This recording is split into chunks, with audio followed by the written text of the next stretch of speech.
L'homme était allongé face contre terre sur le sable depuis 72 heures, mais n'osait pas bouger d'un pouce. Derrière lui se trouvait un précipice. Une chute l'aurait réduit en miettes. Il enfonça ses mains dans le sol de toutes ses forces. Mais le sable ne pouvait supporter son poids. Son corps tout entier glissa vers le bord de la falaise. En désespoir de cause, il utilisa son visage comme frein, réussissant de justesse à arrêter sa descente. À ce moment-là, sa petite amie l'appela, la main droite agrippée désespérément au sol, le visage fermement pressé contre le sable. Il ouvrit la fermeture éclair de son sac à dos de la main gauche, et y plongea la main. Le succès semblait imminent, mais l'instant d'après,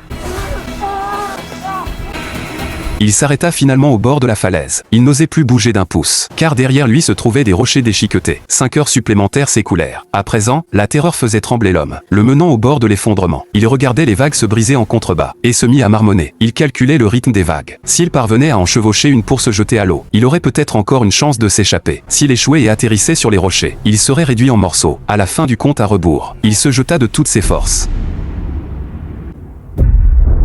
Il plongea dans l'eau, mais l'impact fut si violent que sa taille heurta les rochers, serrant les dents pour supporter la douleur. Il lutta pour remonter à la surface. Mais le véritable calvaire ne faisait que commencer. Il se hissa sur un rocher du récif, et reprit ses esprits. Il commença à inspecter son corps. Heureusement, sa main ne présentait qu'une coupure superficielle. Rien de grave. Mais lorsqu'il se leva, et fit son premier pas, il s'effondra soudainement, la tête heurtant le rocher. À son réveil, il découvrit que sa colonne vertébrale était disloquée, et que ses jambes avaient perdu toute sensation. Serrant les dents pour supporter la douleur, il fouilla précipitamment dans son sac à la recherche de son téléphone portable. Mais il était complètement trempé. L'écran restait obstinément inerte. À part cela, il ne possédait qu'un livre, totalement inutile. Il ne pouvait qu'appeler à l'aide. Mais au-delà du rugissement des vagues, rien ne répondait. Devant lui s'élevait une falaise abrupte et verticale. Derrière lui s'étendait l'océan à perte de vue. N'ayant pas d'autre recours, il ôta ses vêtements, et tenta tant bien que mal de soigner ses blessures. Allongé sur les rochers, il regardait les avions passer au-dessus de sa tête. À ce moment-là, le désespoir s'empara de son cœur. Pour économiser son énergie, l'homme s'allongea sur les rochers et s'endormit lentement. Quand il se réveilla, il avait retrouvé son sang-froid. Il ne pouvait pas continuer ainsi. Il commença à observer les environs. Il était tout à fait impossible d'escalader la falaise. C'est alors qu'il aperçut une petite île au loin. C'était son seul espoir de survie. Il mit donc son sac à dos sur ses épaules, et plongea dans l'eau. Allait-il finalement être secouru?